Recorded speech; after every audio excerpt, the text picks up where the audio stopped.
Where did it all go wrong? The instructor asked, looking at the flag. What if we get stranded on a deserted island? The students eagerly raised their hands. One of them shouted, first we need to confirm our current location. Another replied, we also need to survive. Everyone chimed in. We also need to gather food and water. The instructor nodded. Exactly, to return to where we belong. You must know your position and adapt to your surroundings. Utilize everything around you, perhaps for food, he added, holding up his finger. But the most important thing is to never lose hope. Despair will cloud your judgment and even lead you to your demise. Just remember this and you can survive anywhere. He whistled into his mouth and shouted, all right, let's begin. A sharp whistle pierced the sky. Marguerite stood alone before a magnificent building, her expression one of terror. Her eyes snapped open wide. Clutching her chest, she let out a piercing scream. Ah! Marguerite pushed herself up on the sand. Life itself is essentially made up of countless unfortunate timing. She looked around at the endless sea. Despairingly she cried, where on earth am I? In the distance, a solitary island. Mountains shimmered under the scorching sun. This was the beginning of everything. Raindrops hit the water, creating ripples. I warned on the street about a peculiar novel. Some things are more important than survival. An ambulance was stuck in the rainy night. The name was, I died unexpectedly while reading that novel. That novel told the story of a great saintess and 5 male protagonists. One day she suddenly woke up on a deserted island. The author described in detail their year of survival on the island as if it were a real survival guide. However, the essence of this novel. Marguerite slumped on the sand, her face trembling. To think it would turn out like this. Even worse, I am not even the heroine. I've been reincarnated as the villainous Marguerite, the second daughter of a ducal family. Because of her extreme possessiveness over the heroine, she did all sorts of evil deeds in the novel. She even personally pushed the heroine off a cliff to kill her. After playing the role of the villainess, she was eventually killed by the male protagonists who had gone mad. Marguerite clutched her forehead. Memories flooded in. Her original life and these memories.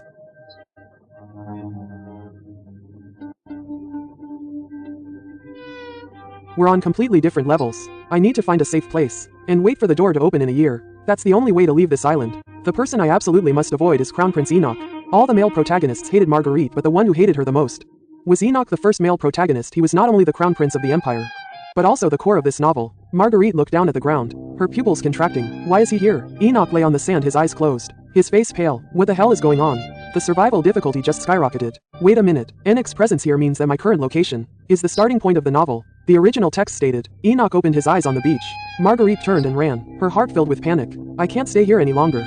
I need to leave immediately. Where should I go? The sea is a dead end. I'll have to go to the forest first. A hand suddenly reached out, firmly gripping her ankle. Marguerite lost her balance and fell heavily onto the sand. Enoch, without anyone knowing, had opened his eyes. His gaze was cold. He pinned her down, his large hand choking her neck. Miss Marguerite, didn't I tell you before? Where do you think you can escape to? Marguerite choked out broken sounds from her throat. Help! Her desperate cries echoed across the desolate island. Enoch, still choking Marguerite, asked coldly, Miss Marguerite, what is going on? Explain it to me. Marguerite responded with difficulty. Explain? I don't know what's happening. He pondered. He seemed to think I kidnapped him.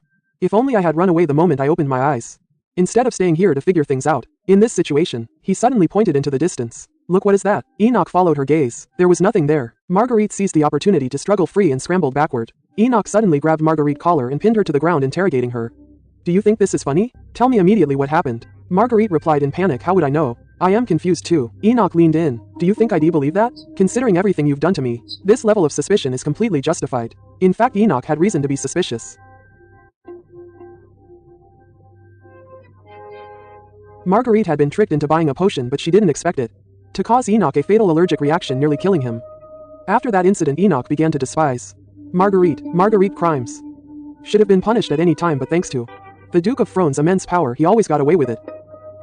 Of course, Crown Prince Enoch is the son of a commoner maid. He has no background support, which is one of the reasons.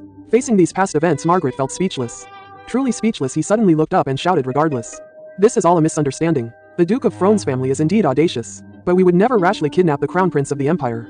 Enoch said in a low voice, indeed. If that's the case, did Rodwin do it? If he's referring to Rodwin, the one who was secretly stripped of his position as Crown Prince, the deposed prince who was exiled to the north and lived like a beast.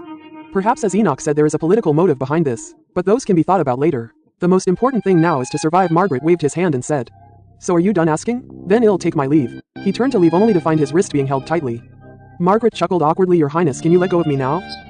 Enoch's eyes turned cold and he suddenly tightened his grip. Let you go, so you can escape again? I don't think so. Margaret's brow furrowed, it hurts. Enoch didn't let go, responding coldly. Stop acting, get up. First we need to figure out where we are. It's best to climb that mountain first and observe the surrounding terrain. If we're on the mainland, we won't see the horizon. If it's an island, we will, Margaret mused. However, the sun was already setting. In the original novel, this island only became extremely dangerous after sunset because it was a cursed island. It was full of monsters that only appeared at midnight. Whatever needs to be done, it must be done before sunset. Let's act quickly, Margaret said. Well, climb the mountain tomorrow. We can't encounter sunset while climbing. Enoch frowned. I never knew. Miss could also think so rationally. Margaret retorted, is that a compliment or an insult? Enoch sighed, as you say, well, climb the mountain tomorrow. For now, let's look around for a place to shelter from the wind and rain. As a temporary shelter, Margaret looked at Enoch's back. As expected of a man who has been through battles.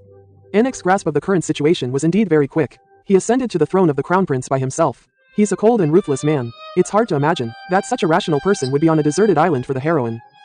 I remember the novel mentioned that there seem to be some modern items scattered on this island. The novel titled Beyond Survival has a very unique world building. Not only because of the deserted island but also because on this remote island, there were many useful modern tools hidden, but the protagonists in the original work didn't know how to use them and threw them away casually. I really don't understand why the author designed such a meaningless foreshadowing. However, I am different from them. I can make good use of these things. For now, I can only follow Enoch and wait for an opportunity. I must go and find the cabin where the protagonists once lived. And hide there. Enoch suddenly turned his head, his eyes warning. You'd better not think of escaping. Margaret immediately replied, I understand. He's terrifyingly perceptive, compared to dealing with a group of is actually easier. This should be the best option for now. Enoch picked up a stick from the ground and swung it fiercely. This should be useful, although it's just a stick as a weapon. It's not too bad. The situation is not good. The sun has already begun to set. The beach is blocked by cliffs and we have to enter the forest.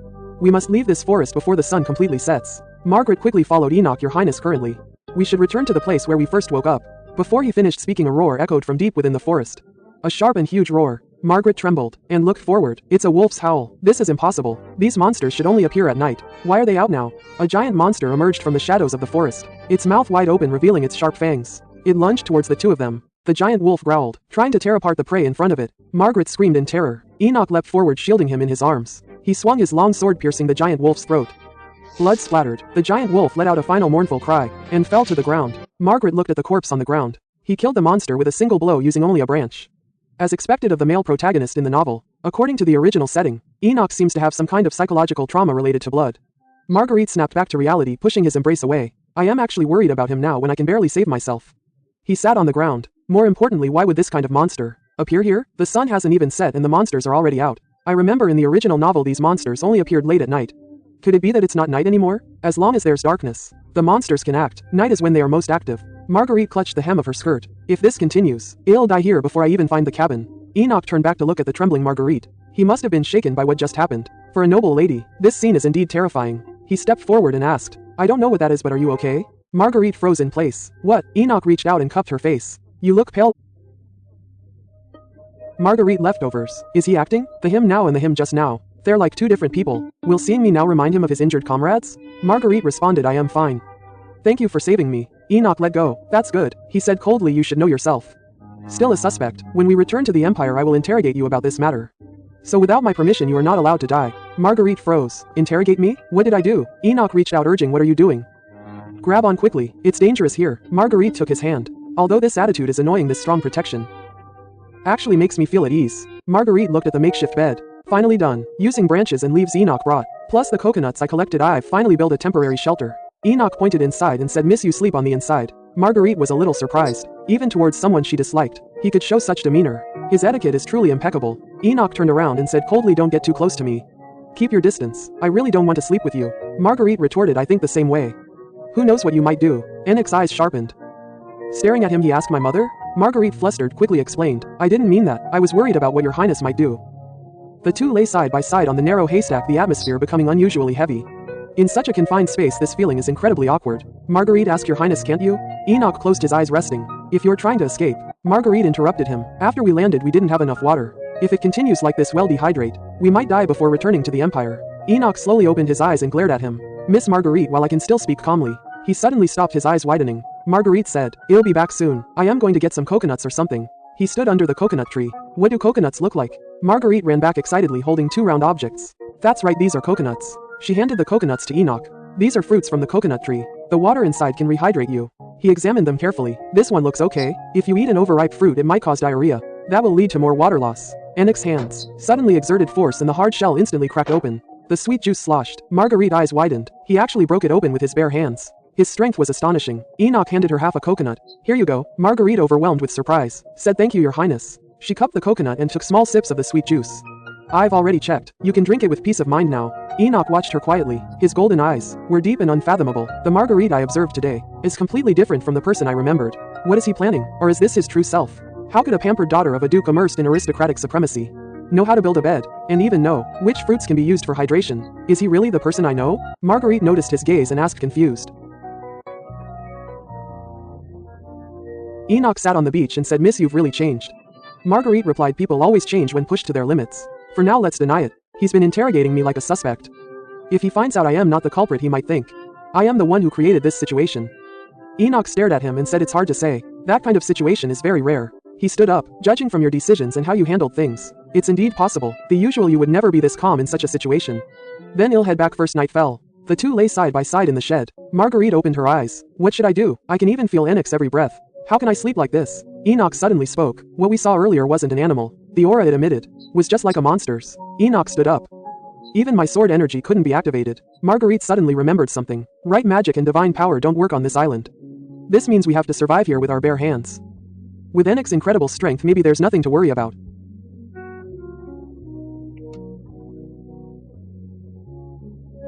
"Enough." Enoch leaned his head over and said, "But there's one thing that's really strange. Who exactly chose the two of us?" Marguerite said, "If I were to kidnap you, I wouldn't bring you to the wilderness, but to a quiet mansion. Of course I wouldn't actually do such a thing. More importantly, what were you doing before you came here?" Marguerite sat up and responded. Enoch recalled, "I was buried in paperwork. Working in the office." Margaret continued to ask, "What about the day before? Did you encounter any suspicious people?" Enoch whispered, "It feels like an interrogation." Margaret said expressionlessly, "You are indeed being interrogated." Enoch replied, "Because it's the year-end settlement. I haven't left the palace for almost a month." Margaret exclaimed, "He's a hopeless workaholic." Enoch stared at Margaret and immediately asked, "What about you, miss? What were you doing?" Margaret said with a smile, "I was drinking tea at the manor. I didn't encounter any suspicious people. After all, I am very social. Actually, I was alone in the mansion looking at the portrait of Enoch I finally got. I went crazy over it. This kind of painting must never be spoken of." Enoch looked at him and said, "It's too early to draw conclusions now. Today's interrogation ends here. Let's save our strength and sleep. Tomorrow we have to climb to the mountaintop to confirm our location." Margaret lay on the grass. "It's so hot. It's really too hot." Enoch said to him, "If you dare to cross this line, I'll throw you into the sea." Margaret retorted loudly, "Even if you beg me, I will absolutely not cross it. At this moment on this island, all the important figures might be gathered here. Hestia's crown prince, the captain of the close guard, the great saintess, the archbishop, and the great mage. So many important people are all trapped here. The opponent's goal is clearly not just to be silent. In the original novel, everyone woke up in different places. Enoch should have been on the beach arguing with Margaret, and then encountered the heroine Yuana alone." Margaret grabbed her hair. "But the current plot has completely deviated from the beginning. The more serious problem is that I only read half of the novel. Since the plot has changed, this cabin is probably not safe either. If this continues, once we find the cabin, we'll have to collect all the necessary supplies and find the bunker. That was the hiding place once discovered by the heroine Yuana. Near the end of the first volume, Yuana discovered an underground bunker in addition to the cabin. But before they could use it, they were forced to pass through the gate." Margaret closed her eyes. "Who knows? Maybe this is just a dream. When I wake up tomorrow, I'll be lying in my own bed, wearing comfortable pajamas. If that's the case, and I haven't seen my favorite character, the great mage Kaden, with my own eyes, that would be a real shame." From the depths of the forest came a beast's low growl, causing the man to lean against the tree trunk. Gasping for breath, he pushed aside the hair blocking his vision, gritting his teeth and saying, "Damn it, what kind of place is this?" The next day, Margaret shivered. "Unfortunately, this was not a dream. I almost froze to death last night. It was too cold. From now on, before sleeping, I must remember to live." He found that he was covered with clothes. It was Enoch's jacket. Enoch walked in and said, "You're awake." Margaret was a little flustered. "Your Highness, you're up so early."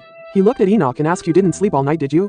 You really look like you haven't slept." He sighed, not knowing how long the food would last. "Why waste so much energy like this? We still have to climb to the mountaintop today." Enoch said, holding his forehead, "I haven't decided yet if you are trustworthy." Margaret looked at this trip. He said he didn't trust me, but he took off his jacket and put it on me. What a hypocrite. His stomach growled. The two fell into an awkward silence. Margaret suggested, "Let's fill our stomachs with these coconuts first and then go climbing."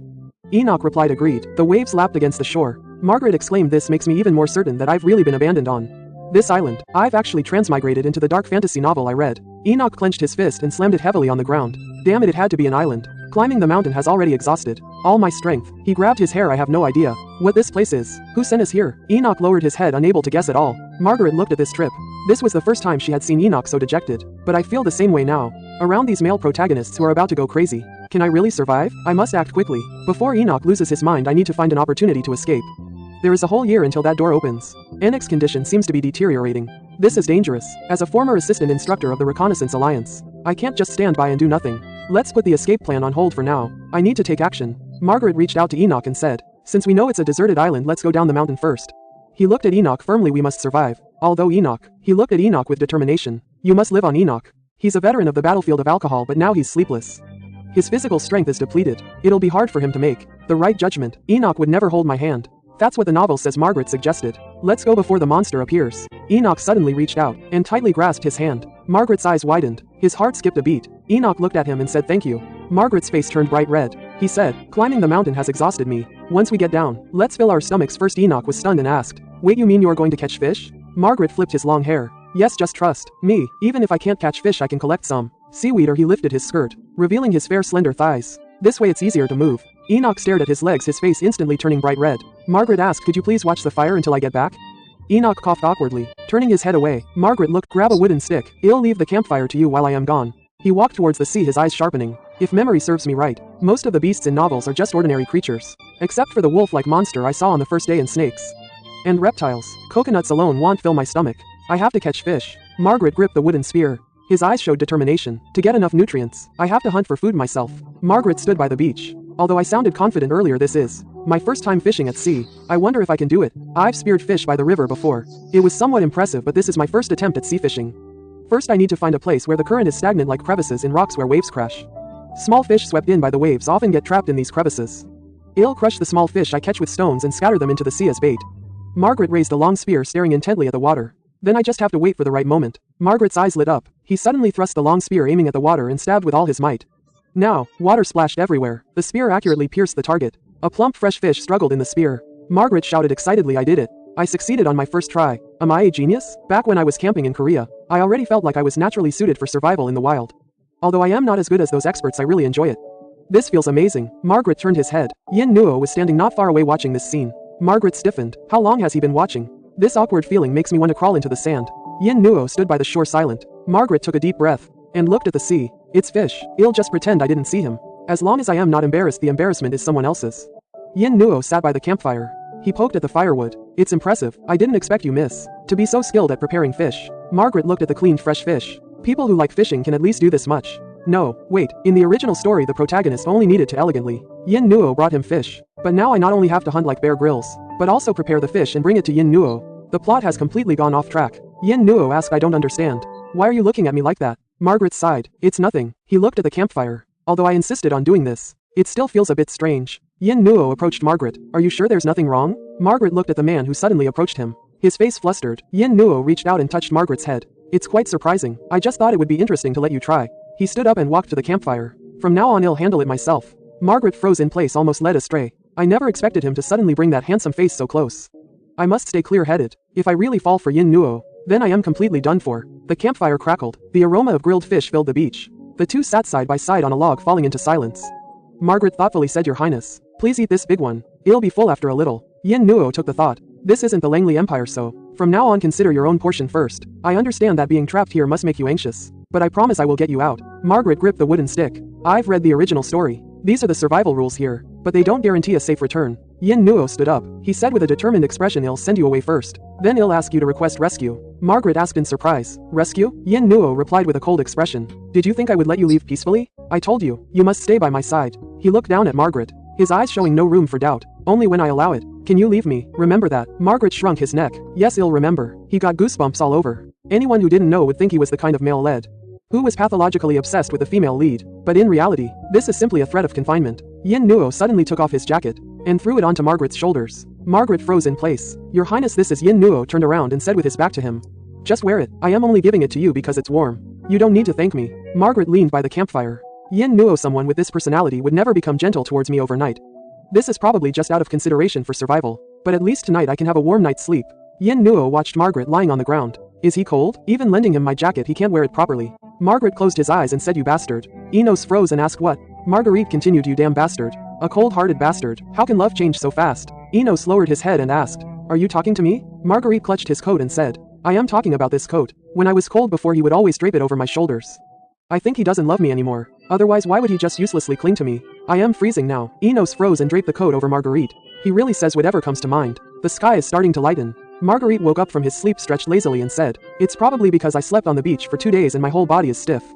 Enos leaned closer and said, It seems love is progressing smoothly. Marguerite screamed in terror, What do you mean by that? Enos raised an eyebrow and asked, Don't you remember? Yesterday you clearly said you bastard. How can love change so fast? While you were asleep you kept crying and hugging me, and your neck rested naturally. Marguerite remained in place. That wasn't a dream. Damn it. He forced himself to turn his head. I don't know. What are you talking about? Enos chuckled. Are you really going to play dumb? Marguerite's face was helpless and he replied with a trembling voice. First of all, I am a noble. I don't curse at all. Your Highness must be dreaming. Enos looked at Marguerite. He chuckled and said, if you feel embarrassed I can pretend I didn't notice.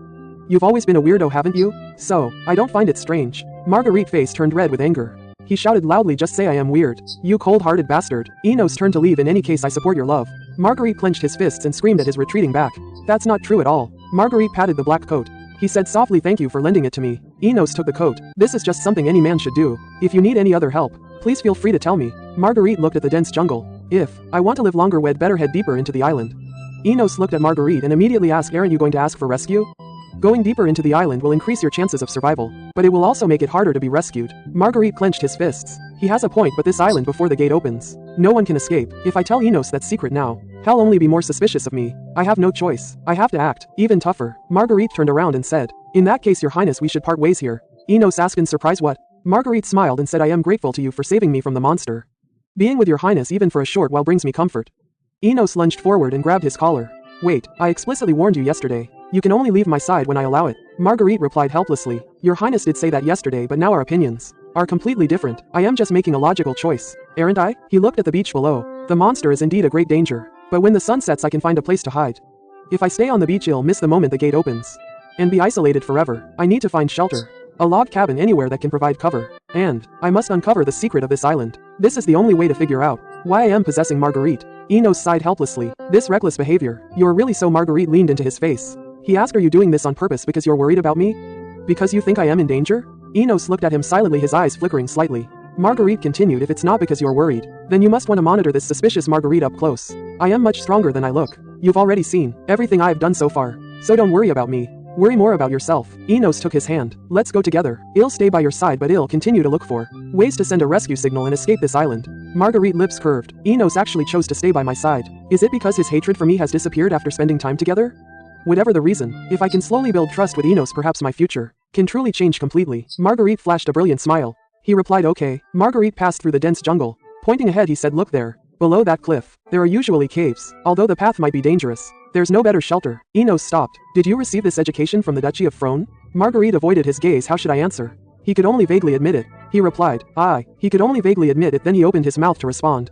Yes, I received all sorts of education from my family. Enoch looked at him and said, knowing too much is dangerous. I thought Duke Frone doted on his daughter. I didn't expect him to put you through such rigorous training. I am impressed with you. He frowned. Wait, why am I angry about this? Marguerite tilted her head and replied, thanks to that training, I can be of help now. I feel very fortunate. He lifted his skirt. Hurry, let's go. It's going to rain. Let's hurry to the cliff over there. If we delay any longer, we'll be trapped. A branch scratched his gift. It made a harsh tearing sound. Marguerite slipped. She fell heavily onto the grass. Enoch rushed forward. Miss Marguerite, are you alright? Marguerite's brow furrowed in tension. She let out a pained sound. Enoch reached out his hand. Can you stand? He asked, helping Marguerite up.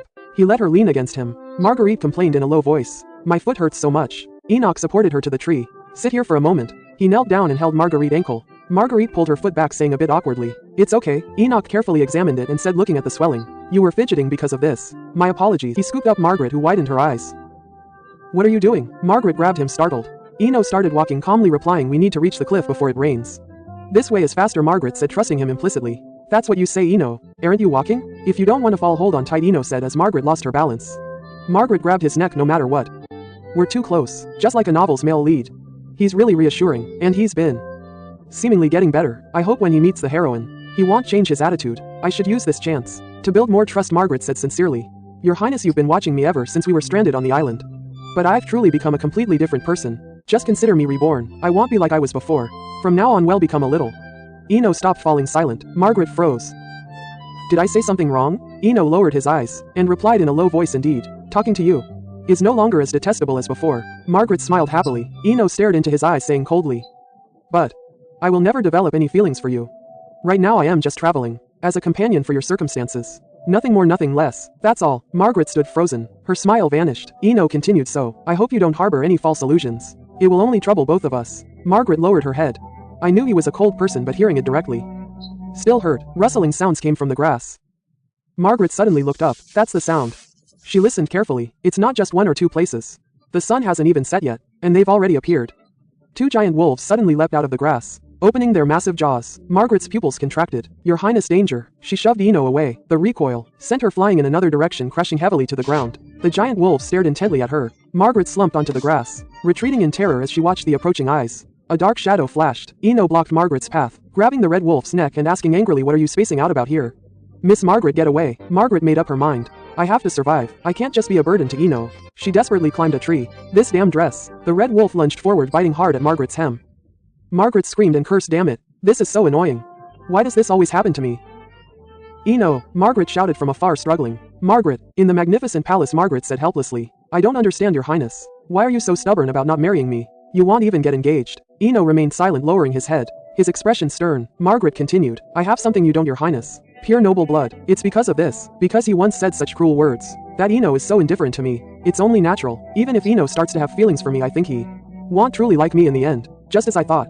The only way is to escape to the bunker alone. However, I thought we had found peace. Margaret's eyes snapped open.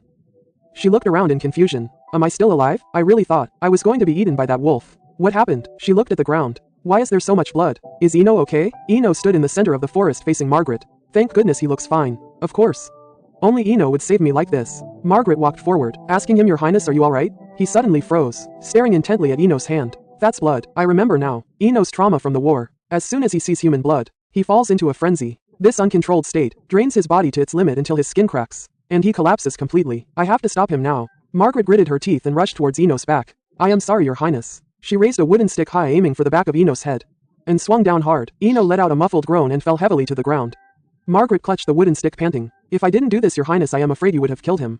Lightning flashed across the sky and thunder rumbled. Heavy rain poured down, washing away the bloodstains in the forest. Margaret struggled to drag Ino back to the cave, her mind in chaos, not even remembering. How did he get brought back? Enoch lay on the ground, pale and weak. His face was ashen. Margaret looked at his wound. He gasped. He's in a terrible state. Around the wound a faint glow. Could the monster's claws be poisonous? We have to treat it immediately. Margaret's eyes became determined. He bit down on his skirt and tore off a long strip of fabric. The situation is urgent. We need to at least do some basic first aid. He knelt beside Enoch and began to bandage his wound. All we can do now is pray the wound doesn't get infected. Margaret let out a long sigh. The immediate crisis was finally handled. Enoch lay quietly on the ground. His arm was wrapped in bandages and his breathing gradually stabilized. Now we just have to wait for him to wake up. Outside, the rain poured down like pillars. Thunder echoed through the valley. Margaret looked at the unconscious Enoch. His eyes were filled with worry, but he was still in a berserk state.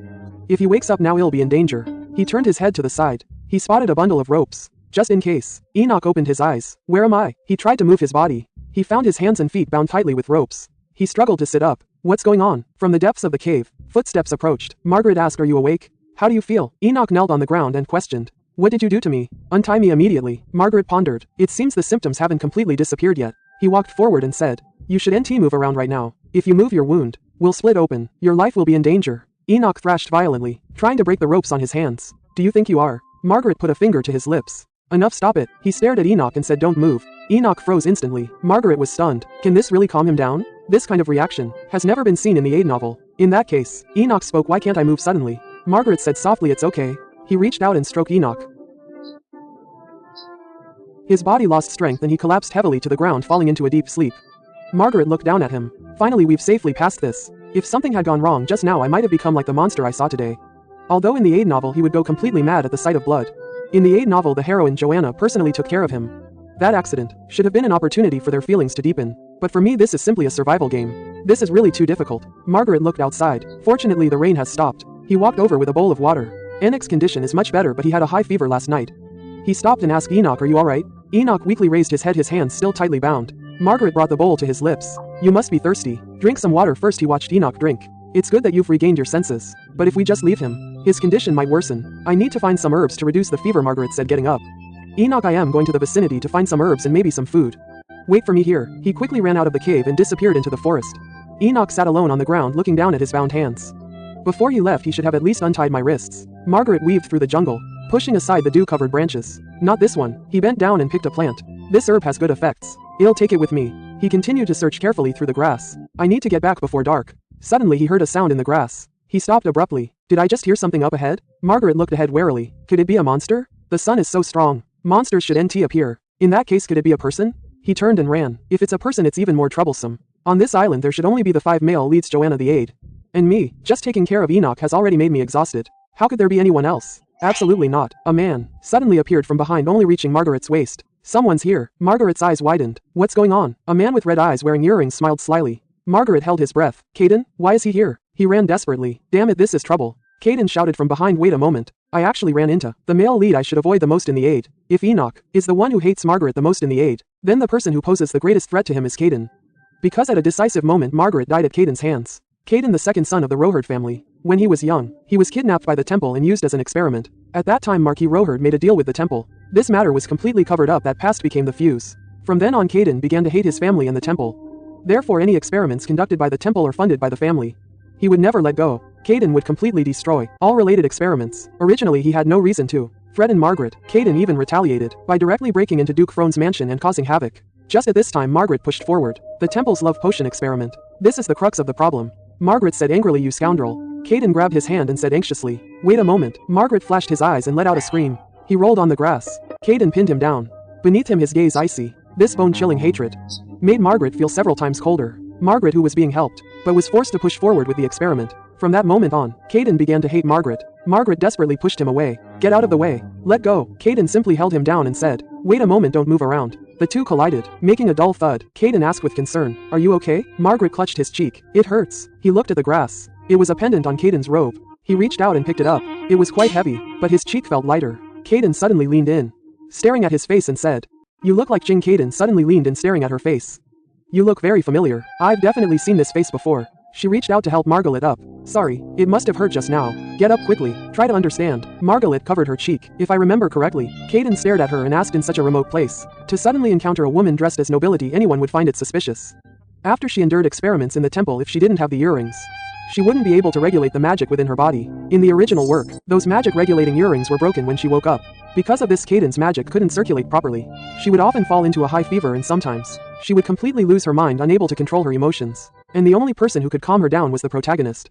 Joanna, why are you running? Margaret swallowed. This guy, she's not going to go crazy like Yin Luo, is she? Seeing her silence, Caden continued to ask, are you mute? You were just shouting so loudly. Margaret snapped back to reality. What do you want? Caden looked into her eyes. Suddenly said, you are very beautiful. Margaret was completely stunned. What is this lunatic talking about? Caden leaned in and said, since we've met, why don't we try to get along? Margaret, full of disgust, who wants to get along with someone like you? Caden pondered, no matter how I look at it, you look exactly like someone I know. Her eyes suddenly widened. I remember now. She pointed at Margaret. Could you be Miss Margaret from the Langrid Empire? Margaret gritted her teeth. She actually called me a crazy woman. Caden reached out and touched her hair. I remember now. She also had this hair color. Margaret slapped her hand away. Crazy woman. To say such things to an elegant lady is too rude. It's okay. Back when Caden went to the Fron territory to demand a stop to the self-experimentation, that was a long time ago. We only met once, so Caden shouldn't he recognize my face? She suddenly leaned in, getting closer. Do you know who I am now? Margaret shook her head. Caden stared into her eyes. I see, but are you really not Miss Margaret? Caden responded. Caden Black. Roherd. Margaret asked, who are you? Margaret decisively replied, I am not. Caden smiled relaxedly. Really? That's great. I actually really hate that woman. Margaret stood frozen, feeling her blood run cold. This is a different level of fear than when Emo threatened me. Caden will really kill me. Margaret stood there stunned. Why is she suddenly like this? Caden suddenly lunged forward. She hugged Margaret tightly. Margaret gasped. What did you say? Caden shook her head and buried her face in her neck.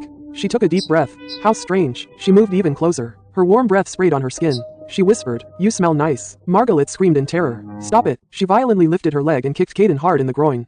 Caden let out a scream and clutched herself in pain. She collapsed on the grass. Margaret turned and ran into the forest. Caden, enduring the pain, reached out and shouted, wait. Margaret ran desperately. I can't breathe. Even if Caden doesn't plan to kill me immediately, someday I don't want to tremble in fear, worrying that she'll kill me one day. I don't want to live the rest of my life like this. She stopped abruptly. A bottomless abyss lay before her. Margaret's heart pounded. She tightly grabbed a nearby vine. She grabbed the vine, leapt across the cliff, and then slid down. Having Emo alone is already enough suffering. Caden chased to the cliff's edge. She exclaimed in surprise, wow. She looked in the direction Margaret had gone. Is she really that kind of delicate noble lady? Birds flew across the clear sky. Margaret hid in the bushes.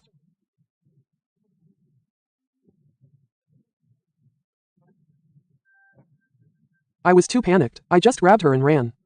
Has she been chasing me because of this? It's already so late. Monsters will be active soon. I can't stay here long. To hide the location of the shelter, I ran too far. And Emo is still injured, left alone in the cave. Margaret shook her head. No, now. I should be worried about myself, not Emo. She found a hidden crevice in the rocks, her eyes lighting up. There's a good spot. I'll hide there for now. She carefully crawled into the crevice, curling up in the darkness.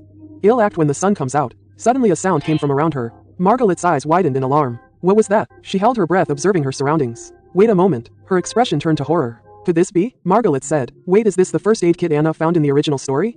She opens it. Let me see what medicine is inside. What medicine is in here? Painkillers, cold medicine, fever reducers and painkillers. Is it because my memories and Margaret's have merged? It took me quite some time to recognize these Korean words. Margaret smiles. With these I can heal Enos' wounds. What a relief. She suddenly grinds her teeth, reaches out and clutches the first aid kit tightly to her chest.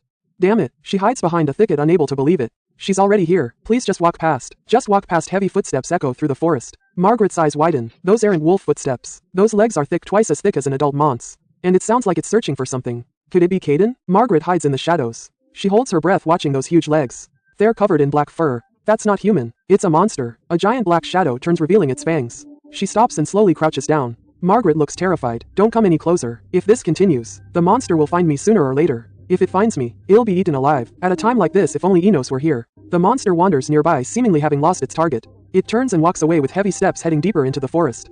The footsteps grow fainter and disappear into the woods. Margaret watches the monster leave. What was that just now? It's clearly not an ordinary wild animal. I remember the original novel mentioned that monsters would purify their bodies, but never one that looked so bizarre. Come to think of it, the wolf monster I encountered last time was also slowly changing. The survival difficulty seems to be increasing. Margaret clutches the first aid kit. Can I really survive on this island until the end? First I need to treat Enos. She walks deeper into the cave. Your Highness, you've been waiting long? I am back. The cave is empty. Only cold rocks. Margaret stands frozen, looking around and asking, is anyone here? Your Highness? The first aid kit falls to the ground, its contents scattered. I never thought Enos would just leave like this. Margaret lowers her eyes, feeling a bit hurt. Did she meet the protagonist when I was gone? If she met Johan, she would definitely abandon someone like me without hesitation. Since Enos is gone, I have no reason to stay here. I'll stick to the original plan and search for the underground treasure alone.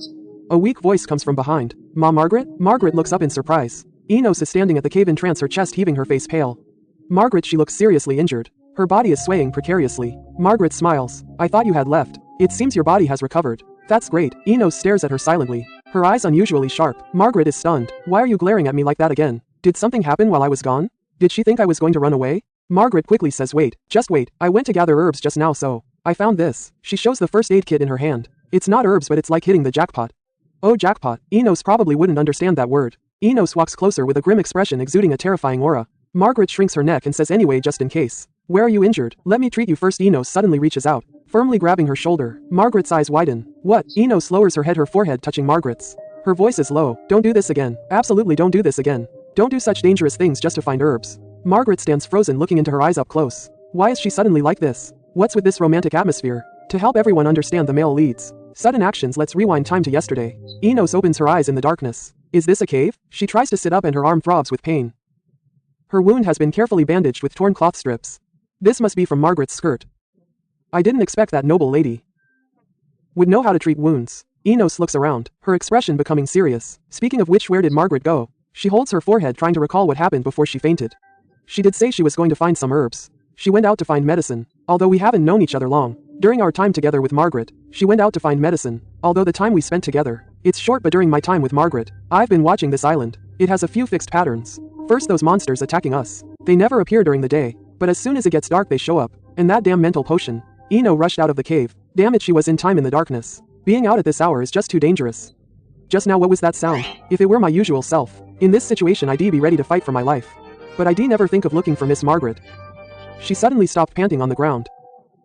I can be sure that I am not quite normal right now. No matter what happens, Margaret always unhesitatingly offers me a helping hand. If she hadn't been there, then would I still be alive? But Eno's face contorted in pain. Why did I do that? She punched a tree trunk hard. Leaves fluttered down. Damn it, to someone so helpless. I pushed her away with such harsh words. Margaret must have been scared too, waking up in a strange place with no one to rely on. That unexpected. Eno had been desperately praying Margaret was still alive. Praying she was safe. Margaret asked, a little bewildered. Your Highness. Eno gazed into her eyes. From now on, call me Eno. Margaret froze. Why should I call you that? Eno's behavior is strange. She would never show. His behavior is so strange. He would never be this kind to Margaret. People often say that in extreme environments, one's personality changes. Is this one of those situations? If that's the case, Caden lifts Margaret's face. What is this? You're hurt. Who did this? Margaret's relic. What's wrong with him? Margaret pushes Eno's hand away. I am fine. Don't worry about this. That's not like you to say, Your Highness. It seems your fever hasn't broken yet. Eno freezes in place. What? Margaret sighs. In short, this is just trouble for both of us. So let's not bother each other anymore. Okay. Caden kneels on the ground, head bowed, unmoving. Margaret looks flustered. Did what I say hit him that hard? He stands up. No, I can't care about him anymore. I can't be soft-hearted. Out of pity, he says, by the way. I am starving. Shouldn't we at least go train? Of course, after we've dealt with your wounds. Ino looks at Margaret and says loudly, thank you. Margaret opens the first aid kit. Alright, let's disinfect the wound first. He holds a cotton swab and approaches. It'll hurt a bit. Ino clenches his teeth, letting him apply it to the wound. Margaret wipes his sweat. All done. Caden looks at the bandages wrapped around his body. Amazing. Margaret tidies up the medicine bottles. You can go now, Ino. Suddenly he stares at a medicine bottle and asks, how did you know that was disinfectant? Margaret freezes in place. Damn, I can't understand the writing on this at all. How should I explain it to him?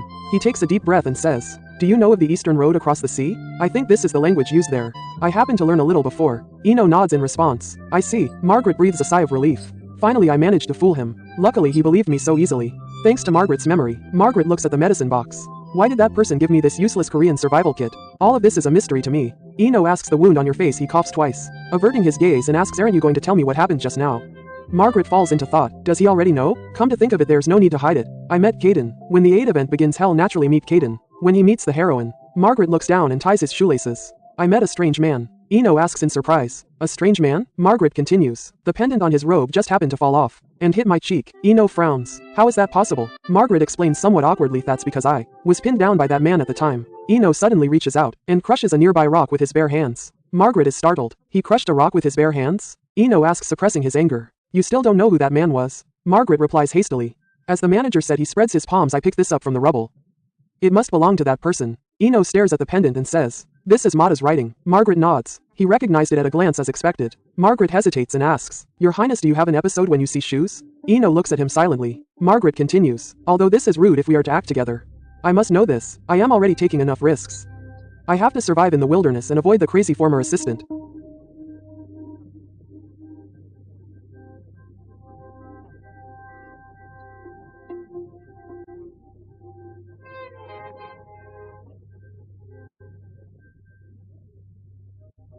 But that was his berserk state and it did calm down. It seems there must be some way to control that episode. What stopped him? Margaret's eyes widen. No way.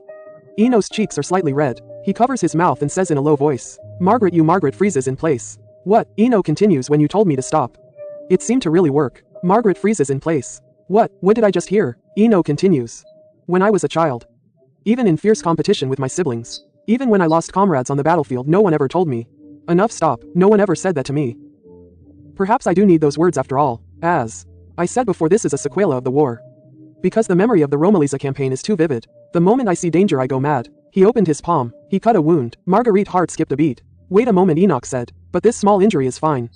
Marguerite breathed a sigh of relief. That's great. He stared at Enoch. When dealing with this trauma alone, no one could help him, no one could comfort him.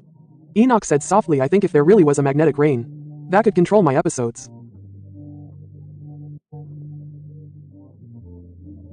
In the original story, Anna solved the problem through physical contact, but this didn't truly heal the core wound. No, from the beginning, a perfect man like him. How could he be willing to be controlled by others? Marguerite said. Fortunately, there's this control word. But if you encounter a situation that might involve blood again, you must avoid me, understand? Enoch nodded in response. I apologize. He looked at the ointment and asked, what is this medicine? Is it for applying to the wound? Marguerite nodded and said, yes, it's medicine to apply to the wound. Enoch squeezed out the ointment. He suddenly leaned in, worried, and knelt before Marguerite. He reached out and cupped Marguerite's cheek. It needs to be applied here too, right? Marguerite held her breath. Too close. Enoch asked, what did that man do before? Marguerite let out a sigh. I kicked him, then ran away, forcing me to hide until morning. Enoch said, before leaving this island, never think of acting alone. Marguerite smiled and said, that's exactly what I planned.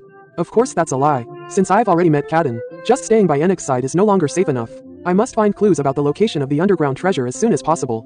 But perhaps because this journey was too arduous, I actually fell ill and lay in bed for several days. Marguerite squatted by the water collector, clutching her stomach. I didn't expect it to hurt this much. Although it's a bit troublesome, it's safer to drink purified water. First, place the bowl filled with the water collector at a high place, then use a rolled up long cloth strip to connect the two containers. Using the principle of gravity, the water will flow along the cloth strip into the empty bowl below. Finally, boil it once more. You can get clean drinking water. Marguerite lifted her skirt hem, looking at the torn fabric. Although the skirt was a mess, the petticoat inside the dress was made of pure cotton. He stared at the distant woods. I didn't expect that when I was sick, Enoch would take care of me like this. Is he starting to trust me? If the unchanging rules in the original work don't apply, perhaps I don't have to escape from Emo. It's worth a try. Wait a moment, even after all this, if he still changes like in the original story when he meets the fish protagonist later.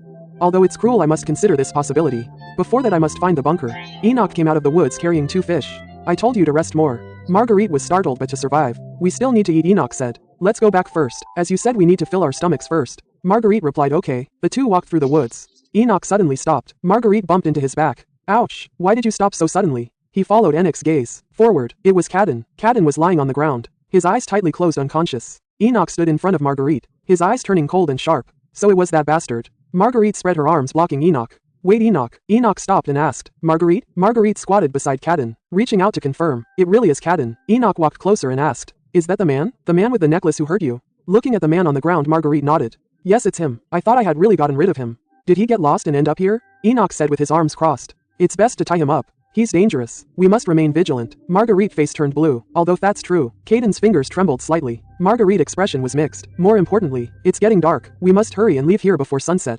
Cadden suddenly grabbed Marguerite's arm. Marguerite cried out in surprise. Enoch shouted, Marguerite. He quickly rushed forward. Are you okay? Marguerite replied, I am fine. Thank you. He calmed his breathing and continued. He suddenly grabbed me. It was really scary. Let's move him back to the camp first. Enoch grabbed his hand and said, wait. Was this where you were scratched just now? Marguerite looked at her wrist. What is this? On Bai's wrist, a red scratch mark was left. Marguerite smiled and said, Enoch, thank you for your help. Thanks to you, Enoch. Supported Marguerite, his eyes turning cold.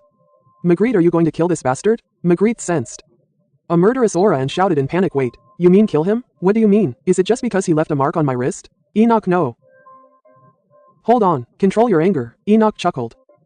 Alright, I understand, since this is your wish. Marguerite looked at him. What was he smiling about? Enoch looked down at Cadden. This person seems to be Archmage Cadden. Marguerite pondered. As expected, he recognized him at a glance. After all, he's the Empire's crown prince. It would be strange if he didn't recognize one of the continent's only 5 Archmages.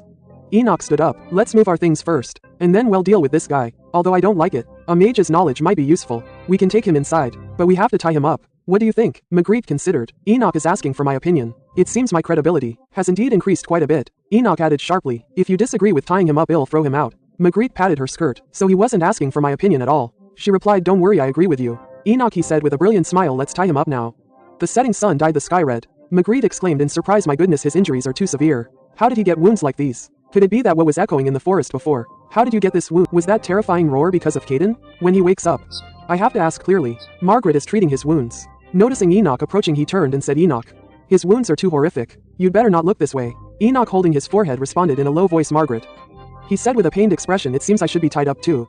He let out a roar, his body trembling violently. Margaret rushed forward and stomped on him forcefully. Assistant Enoch. Enoch let out a muffled groan, his body stiffening. The flush on his face. His eyes regained clarity. Margaret looked down at the tower. Just as Enoch said before, this method is indeed effective. With his monstrous strength, he could have easily pushed me away.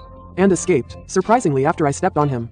He actually calmed down. Enoch gritted his teeth and said, take this off. Margaret's expression was serious. No, stop now. Enoch's eyes trembled. He finally stood up. So close. He fell to the ground. Margaret breathed a sigh of relief. He finally made it through safely. He started to tie Enoch up too. I must be more careful in the future. Margaret stopped. Something's wrong. Wait a minute. In the original story, if I wasn't here, how did these people survive? I've never seen Anna suppress emo so forcefully in the original work. It's incredible. Margaret rested his face in his hands, exhaustion in his eyes. I should deal with the immediate situation first. He looked at the unconscious Cadden beside him. I must help him stop the bleeding first. Enoch slowly opened his eyes. What did I do? Margaret asked. Are you okay? I'll untie you, Enoch said, looking down. I feel very ashamed. How are your injuries? Margaret replied. Yes, I've disinfected Cadden's wound and applied a coagulant. He should be fine. Enoch reached out and touched Margaret's cheek. I mean your injuries, not that mages, Margaret said, flustered. I am fine, Enoch replied. If you want to get rid of that bastard, just tell me. It's not difficult. Margaret asked, are you going to act up again? Enoch sneered, then things will be simpler. Margaret pondered. His words carried a hint of madness. Has he really calmed down now? He felt a chill. He held his forehead helplessly. If this continues, he won't become like in the novel, losing his mind. That night Enoch and I took care of Cadden, staying by his side all night. Does he also have toxins in his body? Just like the monster that attacked Enoch. Cadden didn't wake up. Until the next day he was still in a deep sleep, but his breathing was steady. So we decided to leave the unconscious Cadden behind and go scout the surrounding area first. Margaret wiped the sweat from his forehead. So hot, he stopped panting.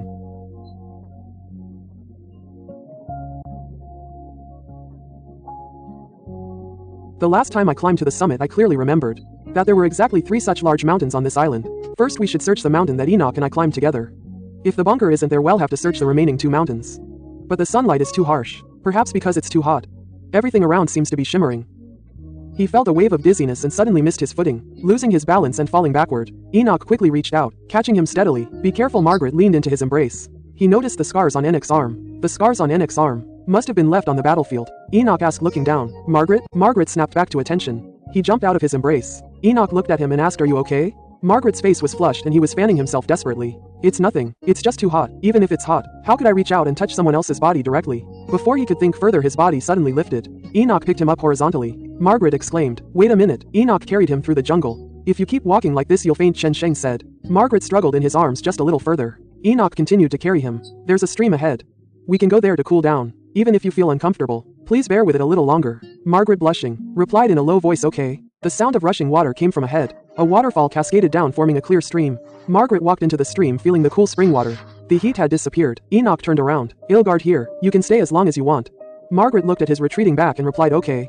Enoch stopped. "Oh right, Margaret. If you need anything." He turned back for a moment and looked. His pupils contracted sharply. Margaret was standing in the stream. Unfastened the thin strap of the group's clothes, revealing Bai Zai's back. He asked doubtfully, "What did you just say?" Enoch turned his head sharply. He responded with wide eyes, "Nothing." "What do you need?" "Just tell me," Margaret replied. "Okay." Enoch walked to a distance and gripped his arm tightly. "Damn it," he warned himself, "snap out of it." "What kind of thoughts do you have about that lady?" "What a shameless man." Margaret walked behind him. She said softly, "I can't reach my back." Enoch stiffened and turned around. Looking at the girl in front of him, Margaret had her back to him. Revealing Bai Zai's smooth shoulders, "Can you help me unbutton my back?" Enok's heart pounded violently as if it would leap out of his chest. Enoch asked in surprise, "What did you say?" Margaret said, "Can you help me unbutton it?" He pondered, "I am just like you. Awkward, but I can't reach the button. This is my only outfit. If I go into the water wearing it, I won't have a change of clothes." Enoch covered his forehead. Margaret said softly, "Please, Enoch." Enoch reached out and touched the edge of the dress. "After leaving this island, what's the first thing you want to do?" Margaret pondered. "First, I want to take a bath with soap." Enoch continued to ask, "And then?" Margaret said, "I want to have a formal dinner." That dinner at the manor was really delicious. Although Margaret ate it, not me. But now his memories are mine. But no matter how delicious the food in this world is, no matter how much gorgeous jewelry I can bring, I still miss Korea more, the place where I was born and grew up. Even there I was just a pot, with no friends and no one waiting for me to return. Margaret asked softly, "Then what about you, Enoch? After leaving here, what's the first thing you want to do?" Enoch paused for a moment and replied, "I am thinking too." Margaret said, "Displeased, Ly, I am answering you very seriously. Are you being so perfunctory?" Enoch said in a low voice. "But Margaret," he suddenly leaned forward, grabbing Margaret's wrist, "if I answer you seriously, you'll be in trouble." Margaret's heart raced. "I am in trouble. What does that mean?" Enok's fingers brushed over his bare back. Margaret shivered. Enoch said calmly, "I already unbuttoned it. You're the one who's been standing still." Margaret blushed and shouted, "Then you should have said something." He clutched the front of his clothes and turned to run away. "Since when did this guy become so smug? This isn't like you." Enoch raised his hands and laughed. "Sorry." Margaret screamed and ran towards the water.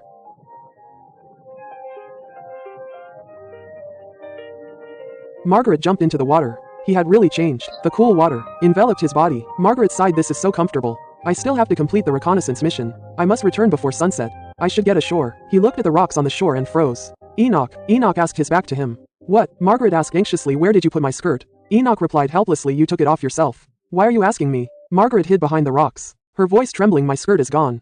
Enoch suddenly exclaimed. "What?" Margaret screamed. "Wait, absolutely do not turn around. I didn't hear anyone approaching." "What happened? Is there someone else here?" Enoch frowned, his expression becoming stern.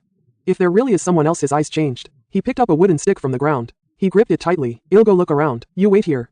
Margaret froze. "What's going on?"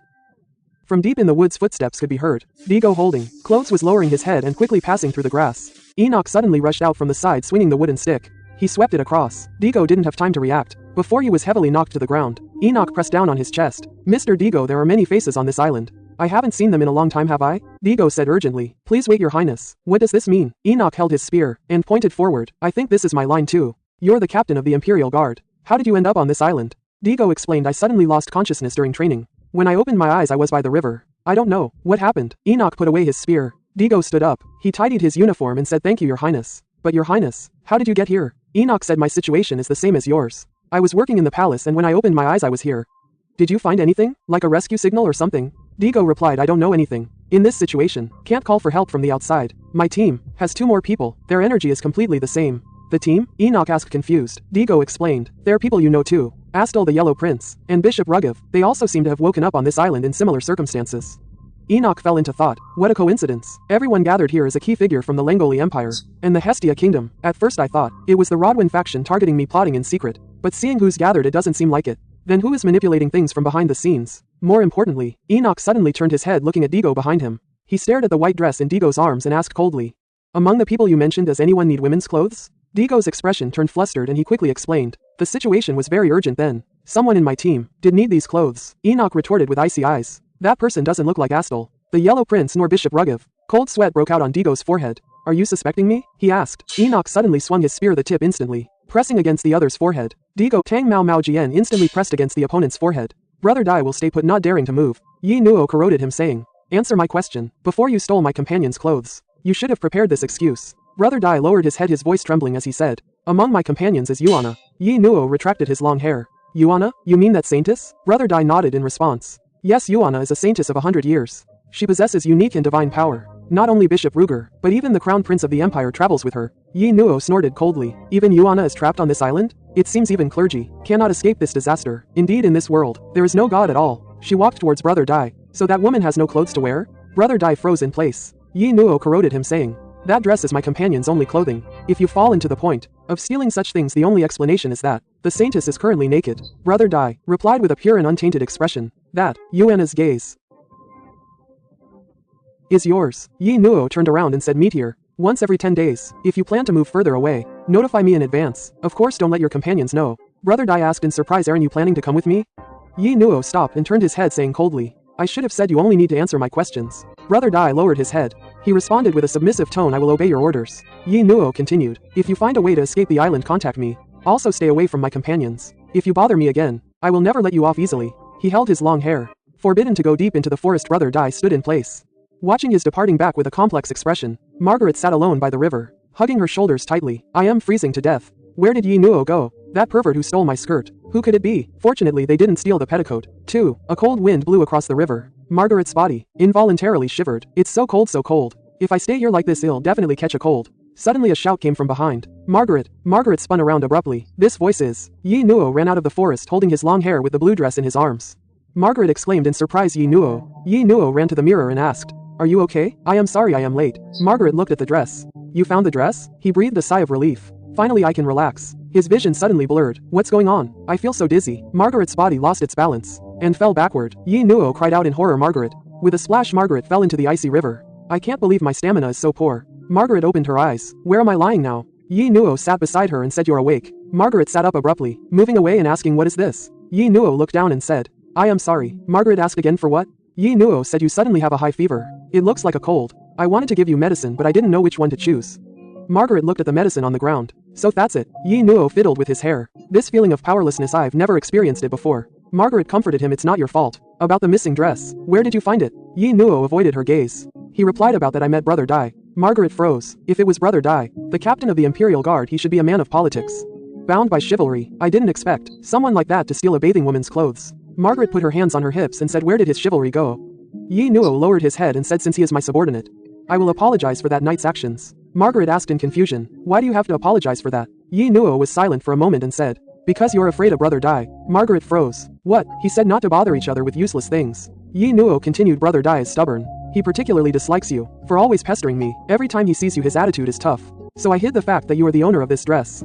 His eyes became firm. If you want to get that knight's apology directly, tell me and I'll drag him here. Margaret asked again, why is he doing this? He said, it's okay, I'll get revenge myself later. Yi Nuo chuckled. He reached out and stroked Margaret's head. I knew you'd say that. Margaret puffed out her cheeks. What's with that look? Does he think I am a puppy? Yi Nuo's hand fell on Margaret's hair.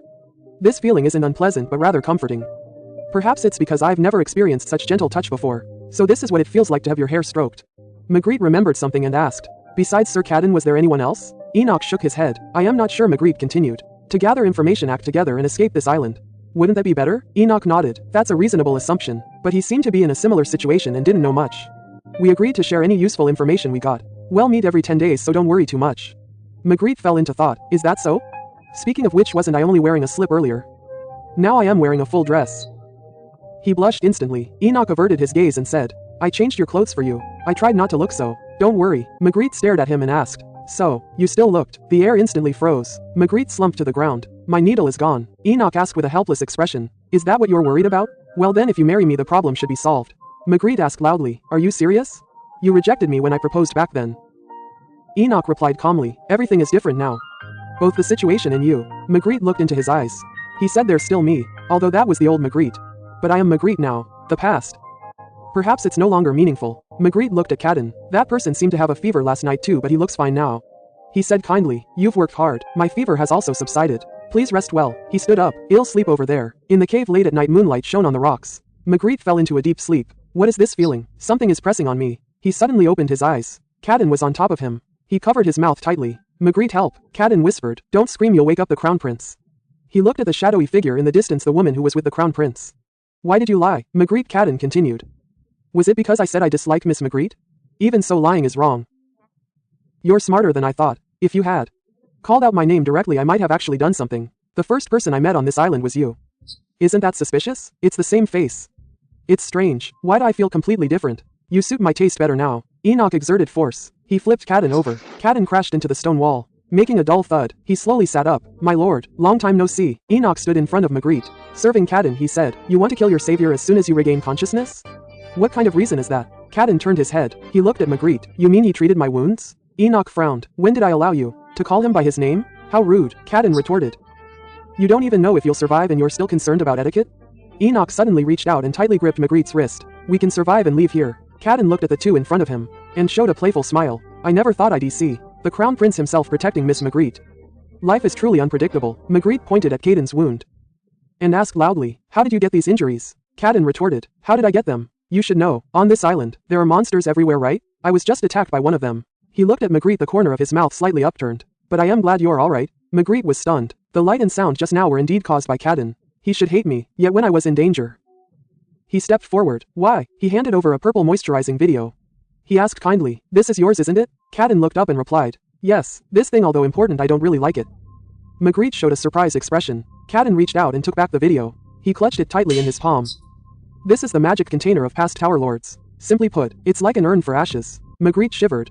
Carrying such a thing is really strange. He asked the other person, is this a symbol of the tower? Or a tradition? Cadden stared at the pendant, his eyes deepening. Within the tower, when the Tower Lord dies, his magic is sealed in this pendant. Long before the Langrid Empire was established during the Ingram dynasty, the Tower Lord's magic was sealed here, containing the power of the wind. Enough to wipe out an entire nation. Only the mage who made the pendant can break this seal, so any attempt is futile.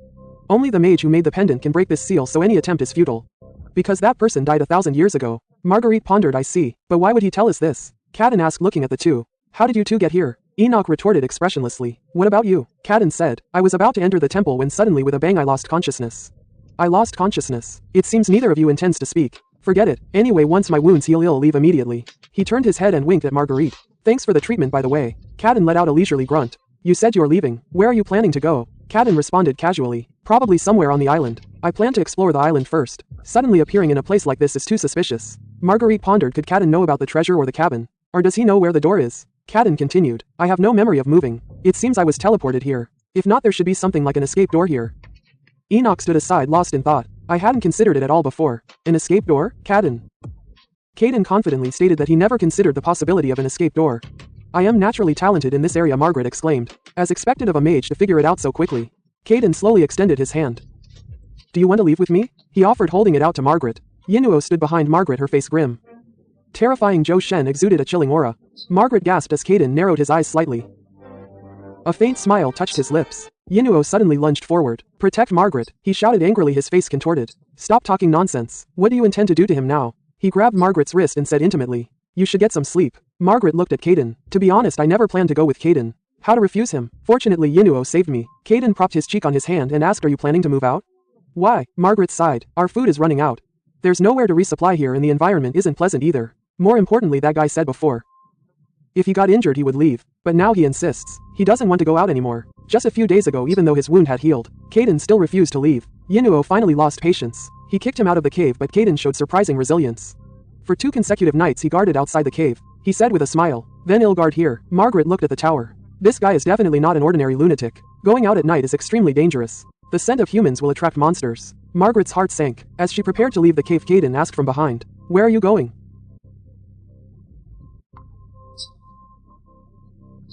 She fell to her knees in pain. Margaret waved her hand. Patients should rest well. Sunlight filtered through the dense canopy. Time passed in the forest, Margaret exhausted. She collapsed on the grass, panting. Damn it, how can I find a cabin in such a vast place? Or a bunker? She sat under a tree, deciding to rest before continuing. Margaret took out her water bottle and gulped down the cool water. Finally alive, she leaned against the tree trunk, watching the sky darken. If I still can't find it this time, I'll really have to leave this area. It's been 3 full weeks since we arrived on this deserted island. During these 3 weeks we haven't been able to send for help or escape. Yinuo often exchanged information with Daijie, but he never told me the specific details. This probably means we have no way to leave here at all. Perhaps it's because we've adapted to island life to a certain extent. Even Yinuo, who is overprotective and even paranoid, has started to relax his restrictions. He said before I left, "Be sure to come back before sunset." Margaret watched the sunset. "I should go back down the mountain," she muttered to herself. "The sun is setting. I hope I have good luck. I hope I can also find a clue to the island's secret." Her foot slipped. She tumbled into the grass. She pushed herself up. "What is this?" she asked, confused. She dug something out of the grass. "It's a gun, isn't it?" she exclaimed. She examined the markings. "What does this mean? Did the former assistant appear? Is this kind of weapon? I've never seen a red handgun. Is this bag full of bullets?" She raised the handgun. "Can this thing really work?" She aimed forward. Margaret pulled the trigger repeatedly. The muzzle remained unresponsive. She lowered her head in disappointment. "It's broken. I was hoping to find something useful today. What a disappointment." She tried to pull the trigger again. Suddenly the gun body made a crisp sound and a red light shot into the sky. The flare exploded violently in the forest sky. He stared blankly at the sky. "We're done for." Margaret hadn't realized. A low growl came from the grass. Two giant red wolves surrounded them, drawn by the sound. Margaret clutched the bag. "We're dead," she cried in terror. Margaret ran desperately. "This is insane. Absolutely crazy. How was the signal gun modified? A normal signal gun couldn't possibly explode so brilliantly like fireworks." She looked back. "I've shaken off most of them. We're almost there, just a little longer." Margaret stopped. "Is that a person? Wait, it really is a person." He looked at the retreating figure ahead and shouted, "Get out of the way. Quickly dodge." Ruger turned his head in surprise. Margaret rushed forward and shouted, "Run. Run now." The giant red wolves followed closely, getting nearer. "What's going on?" Ruger asked as he ran. "Why are all the monsters gathering? Is it because of that strange magical explosion in the sky earlier?" Margaret gasped for air and replied, "First of all, on this island." Magritte gasped, "First, on this island. Magic is useless. So what you just saw wasn't magic at all. If we keep going like this, we'll be caught soon. Wait, maybe that plan will work." Margaret pulled out a red flare gun. She said to Ruggerf behind her, "I have an idea. When I give the signal, you immediately get down." Ruggerf asked, confused, "What do you mean by that?" Margaret didn't explain. She suddenly turned, pulled the trigger and shouted loudly, "Ha!" Ruggerf panicked and crouched down, covering his head. The flare gun hit the distant rocks, instantly causing a huge explosion. Flames shot up into the sky. The two hid behind the rocks. Avoiding the blast, Margaret collapsed on the ground. "We're alive." Ruggerf stood up and examined the woman before him. "Who exactly are you?" Margaret turned her head. Her light blue hair flowed like water. "She's one of the 12 high priests, and the one who ordered the selection of the Empress." Ruggerf frowned and asked, "Don't tell me you're a witch?" Margaret replied impatiently, "Do I look like one? I went through all that trouble to save you, and this is the thanks I get? Why? All the male leads in these novels are like this." Margaret said, dragging her chin. "I went out of my way to save you, and you speak so nicely. Do you want to go back and be Monster Chow again?" Ruggerf replied awkwardly. "First of all, thank you for saving me." Margaret froze. "What do you mean, first of all?" Ruggerf stared at Margaret's face. "Wait a minute, are you Miss Margaret?" Margaret's heart. "How does she know?" Ruggerf asked angrily. "Don't tell me you followed me all the way here just to have me make a love potion?" Margaret's eyes widened. "Love potion? What is all this nonsense?" Fragments of memory suddenly flooded in. The original Margaret had once harassed Ruggerf relentlessly for a love potion, even involving other priests in experiments. Margaret's wicked deeds had already set Ruggerf on a bad ending. Margaret quickly denied, "I am not Miss Margaret." Ruggerf pointed at her and shouted, "Don't lie. Did you also kidnap me to this island?" Margaret clutched her forehead in pain. "Margaret, how do you even live? You have so many enemies. Now I've become a kidnapper. If I let him lead me around and get caught in his logic, no one will stand by me anymore.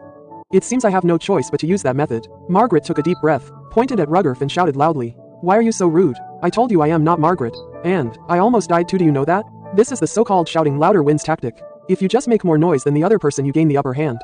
Ruggerf flinched and shrunk his shoulders. "Miss, why are you suddenly so loud?" Margaret pointed at him and shouted, "Who are you calling Miss? I told you I am not her. You're alive because of me. Am I right?" Ruggerf trembled all over. "That's true, but..." Margaret leaned close to his face, her eyes glinting, and said, "Then you should kneel and beg for mercy right now."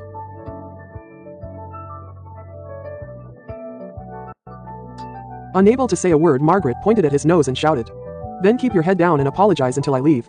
Do you understand? What are you doing? Hurry up and bow. You have to say thank you too." Ruggerf was overwhelmed by her aura. He bowed his head deeply and responded with a choked voice, "Thank you." Margaret lifted her skirt and ran into the forest without looking back. "While he's not looking, now's my chance. It's okay, I didn't falter. I successfully tricked him. Anyway, from now on, we won't see each other again. I'll just leave. Please tell me I didn't mess things up, right?" Margaret walked through the mountains, stopped in front of a cave and sighed. This plan from the start was doomed to fail. As soon as I arrived, I met the male lead. My plan to avoid the male lead has completely failed. I've already met 3 of them. She pressed her forehead. Why was Ruggerf out on the hillside at sunset? What was he doing? "Eno!" he shouted loudly. Margaret, holding a long spear, stood in front of the cave. Margaret turned her head in surprise. "Eno!" Eno walked over, his breathing a little rapid. Margaret waved her hand and said about what just happened. Eno suddenly stepped forward and hugged Margaret tightly, burying his head in her shoulder. Margaret's eyes widened, her body frozen. He asked in a flustered tone, "Eno, I can't breathe." Eno spoke. "I saw a strange magic circle. So it was you. I thought you were." Eno's hands were trembling. making a slight gasping sound. Margaret recognized him, letting him hold her. On the deserted island he had countless times. Holding me like this embrace has become so familiar. Perhaps it's because I am wrapped tightly in this strong warm embrace. Tears well up uncontrollably. I have so much I want to tell him, Margaret said. I am sorry for making you worry. That strange magic circle was actually a flare. He set off fireworks. Margaret snuggled into his embrace, clutching his arm. Because of that flare I was chased by monsters, nearly losing my life. And about meeting Ruyev, maybe because I was solely focused on survival before, I didn't notice. But the truth is, I was really scared. He looked at his injured foot and gasped. Margaret tucked his toes in, cursing under his breath. It hurts. Yinuo held his ankle. Bear with it. Margaret looked around. The cave was a mess, with rubble and cracks everywhere. He asked, confused, why did the cave become like this? Yinuo averted his gaze and said, it just became like this. Margaret continued to ask, then where did Kaden go? Yinuo replied, he went to find you. Margaret was shocked. In the middle of the night like this? Kaden is outside alone. It must be Kaden is alone outside. It must be dangerous. Yinuo stares at him silently. His eyes are dark and terrifying. Margaret is intimidated by his aura. He hastily explains, I was just hiking. I thought I'd be back soon because I haven't climbed a mountain in a long time. So I didn't pay attention to the time. But my descent speed was fast. He looks at Yinuo's reaction. Instead of being silent like this, it's better to just get angry at me. Yinuo says, rubbing his forehead. I am not angry at you. I am angry at myself. I should have made your life more comfortable without you having to rush around. But I am too incompetent and always end up hurting you. Margaret quickly reaches out to stop him from continuing. He retorts loudly, wait, what are you talking about? This is clearly my own mistake. Yinuo, you don't need to take responsibility for this. His behavior today is a bit unusual, even excessive, while it can be explained as a survival instinct in a dangerous situation like when we were trapped. But when we get back to the Empire, I'll definitely ask him clearly. Margaret grips the hem of his skirt and says loudly, thank you for worrying about me so much. But I don't intend to. Just live comfortably while others suffer. Yinuo asks with some surprise. What do you mean? Margaret points at Yinuo. So please don't just think about protecting me. Worry about yourself first. Without me you wouldn't survive a day on this island. Yinuo asks, his eyes gradually softening. He responds sincerely, that's true. You're right. Without you I can't survive alone. Margaret is a little surprised. Why did he agree so readily? I was exaggerating on purpose. Yinuo smiles and says, although it sounds surprising, that's the truth. Margaret looks at him doubtfully. Did he take the wrong medicine? Or is he having an episode and needs someone to control his emotions? But once Yuan appears he won't need me anymore. This is really worrying. He holds his breath, his heart skips a beat. Yinuo suddenly leans in, looking directly into his eyes. Margaret, I also. He reaches out and grasps his fingertips, responding in a low voice, I am worried about you too. Margaret is stunned. He's worried about me? Is he really worried about me? Wait, what does two mean? This sounds like he thinks I still have feelings for him. Margaret recalls their past. When they lived together he did develop feelings because of his imposing presence and gentle demeanor, but that was just superficial liking. Margaret says, I understand. It's normal to care about people you live with. Yinuo responds eagerly, Margaret, that's not what I mean. Margaret says, if you waste your energy on these trivial emotions, won't it hinder your survival? Don't you think you should be more restrained? Yinuo sighs. Deepen. He clenches his fist. Margaret slowly backs away. That answer should have been perfect. This is a good opportunity to retreat. Yinuo says, if everything went as I wished. He suddenly leans closer. Margaret, would I have ended up in this situation? Margaret's eyes widen. What's going on? If it were Yinuo I thought he would naturally back down. After all, he's been rejected this much. Has he always been this reckless? I need to stay calm to survive on this cursed island. Margaret tightly grips his skirt. I absolutely cannot be shaken. I cannot be swayed by these vague emotions disguised as concern. Margaret pushes Yinuo away and says, you once said you wouldn't have any feelings for me, and you told me not to harbor false hopes. Didn't we both agree? If this continues it will become a burden for both of us. Just as His Highness said, let's stop here. Yinuo lowers his head, looking completely dejected. Margaret is surprised. He didn't expect him to be so stubborn. This is unfair. Those were all things he said himself. I am just returning his words. After all, he's someone who cares about me. This guild is really annoying. Margaret looks at the campfire and says sincerely, Yinuo, I want to live. I hope you can also survive on this island. I am serious. So for now let's focus on survival. He points to Yinuo's eyes. We can deal with other things later. We have plenty of time to figure things out slowly. Yinuo closes his eyes and remains silent for a long time. He opens his eyes and says, you're right. Margaret stands among the trees, hugging his arms. I can't stay here any longer. The atmosphere is too awkward. He quickly walks towards the cave entrance. I should go out for a walk and get some fresh air. Margaret stops and looks ahead. It's Kaden sitting alone on a log, his back looking a bit forlorn. Margaret slowly walks closer. He must have been searching for me hard in this vast forest. I should be worried about him and apologize. He sits down next to Kaden, saying sincerely, I am sorry for making you worry. Kaden turned his head and looked at Margaret beside him. He smiled and said, as long as you're safe. When you went missing, a strange magic circle appeared in the sky. The Yellow Prince searched for you everywhere like a madman, as if he had separation anxiety.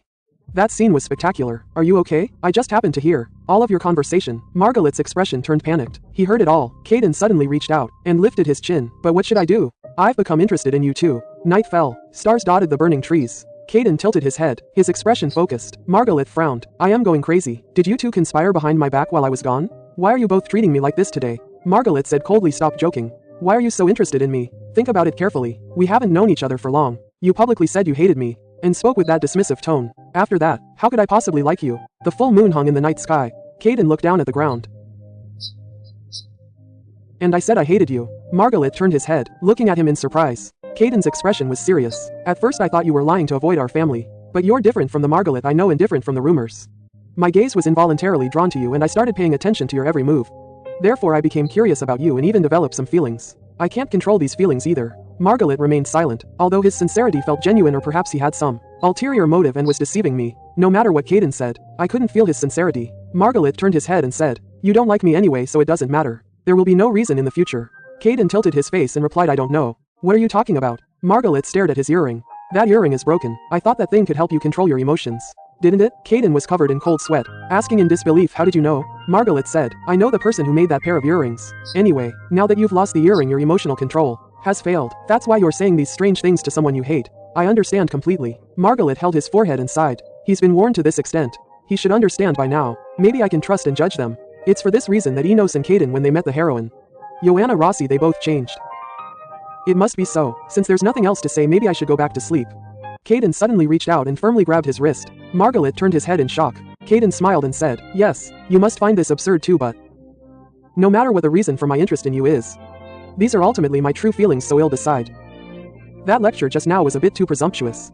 He lowered his head and gently kissed the back of Margaret's hand. Margaret yanked his hand away. "You're the one who's presumptuous. You're very self-centered, you know?" Caden flashed a brilliant smile. "I know." Margaret was so angry he couldn't speak and turned to run away. Caden waved and shouted goodbye. Margaret ran away quickly. Enos alone is enough to deal with. Now, there's another troublesome guy.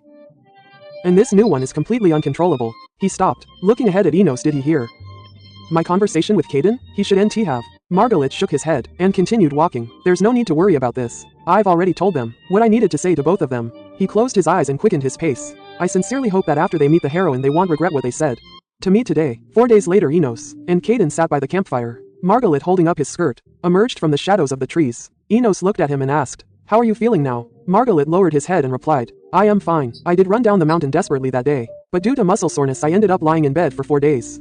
I didn't expect this body to be so weak. From now on, I must start exercising." Enos reached out and wiped Margaret's forehead. He withdrew his hand and said, "Fortunately your fever has subsided." Margaret flinched back, saying nervously, "I already told you I am fine." Enos withdrew his hand and looked aside silently. Caden walked forward and asked, "Why didn't you rest more?" Margaret looked at him. "Lying down for 4 days. I can't just lie here all the time." Caden crossed his arms, lost in thought. Margaret looked at Enos and asked, "When I was gone, did anyone else have news?" Enoch shook his head. "Nothing. It seems they haven't found a solution either." Marguerite lowered her head, although she didn't have high hopes. There was indeed no progress. "We've only searched back and forth between the cave and the seaside. Caden must have gone to more places. He might know something we don't." Marguerite looked at Caden. "Caden, have you seen anyone else on the island?" Caden removed his earplug with one hand. Lost in thought, the corners of his mouth curved up slightly, revealing a mysterious smile. "I haven't seen anyone else. I've been hunting monsters everywhere." Marguerite frowned, retorting, "Why go out of your way to hunt them when you could just avoid them?"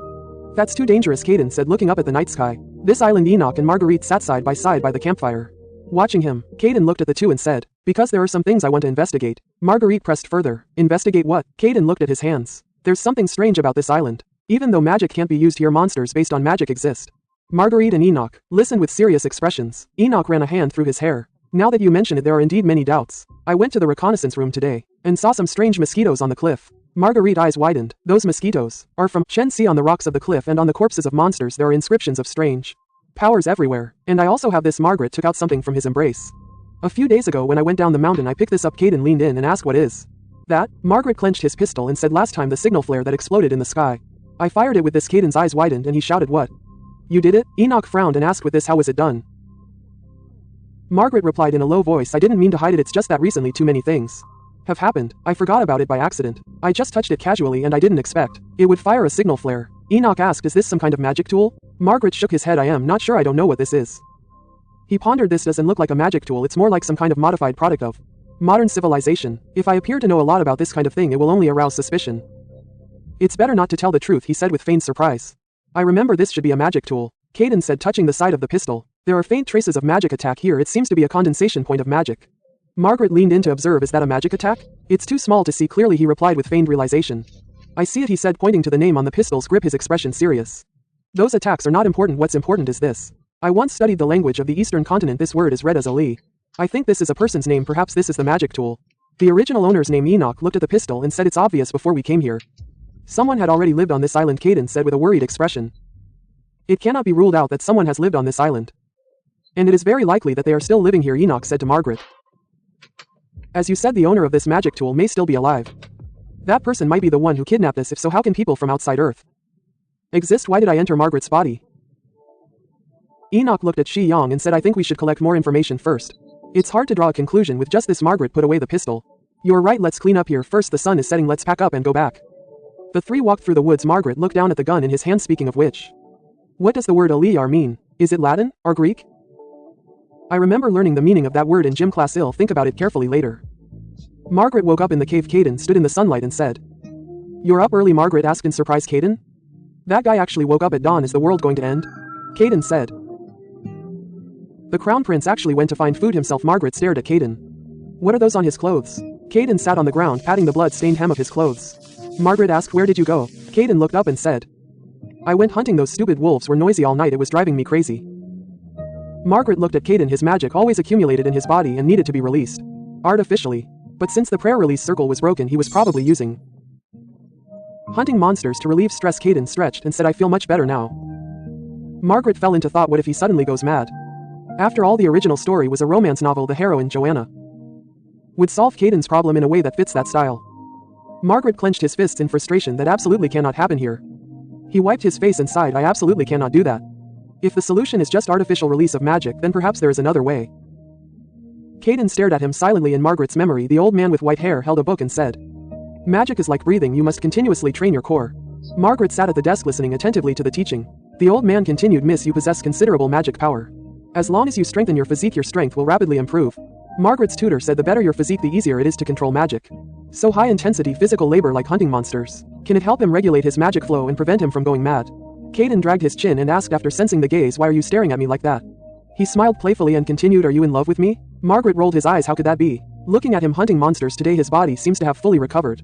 He bent down and picked up the dry branches on the ground and said, I have something I want to ask. Please, since Enoch went to find food, I need someone to live during this time. Margaret hugged a bundle of firewood and asked with a smile, Can you start the fire before he comes back? Caden looked at the pile of firewood in front of him with an incredulous expression.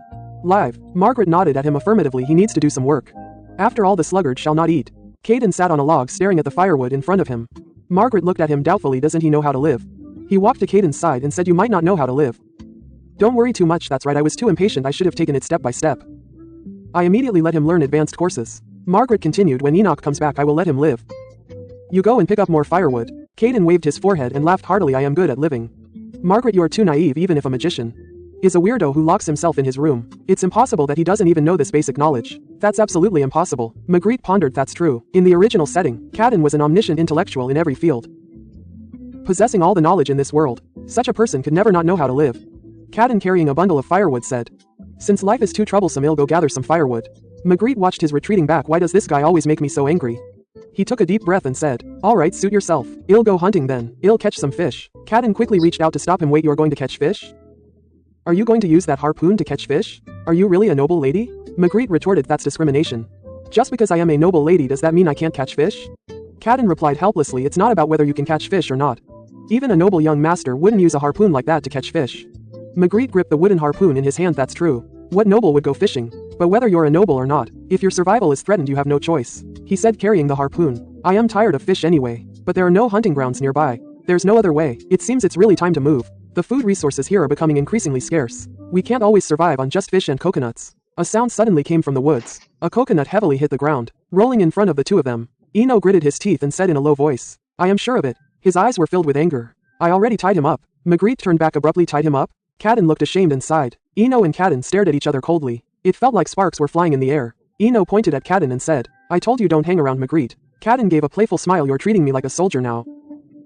Magritte watched the two confronting each other. I thought they had exchanged something by the campfire yesterday. Their relationship had improved a bit. He stood between them. Eno stopped tying him up. I've assigned him a task. Caden responded nonchalantly. Although I don't plan to do it, Magritte said coldly. Then you won't eat. Caden immediately dropped his playful demeanor, clasped his hands together and showed a brilliant smile. How much firewood do I need to chop? Magritte stared at him and said, Enough for tonight and tomorrow morning. Caden replied cheerfully, Okay. He was in the woods, sweating profusely. I feel clear-headed, in great shape. Magritte watched his back. Compared to hunting dangerous monsters, gaining satisfaction through physical labor is more effective. A sound mind, and a sound body. Magritte gripped the small knife in his hand. Then it'll start too. Caden stopped what he was doing, turned to look at Magritte and asked in surprise, you know how to do this too? Magritte was holding down a rabbit, his movements swift. Caden moved closer to Magritte and asked, do you need help? Magritte replied without looking up, no, it's fine. Go help Ino prepare the meal. Caden stared at his movements and said in a low voice, Magritte, you are completely different from the Magritte we know. Are you sure you are not someone else? Ino walked over and sneered, that's because you don't know her well enough. Magritte, after a few days together, you still haven't figured it out? Magritte is no ordinary noble lady.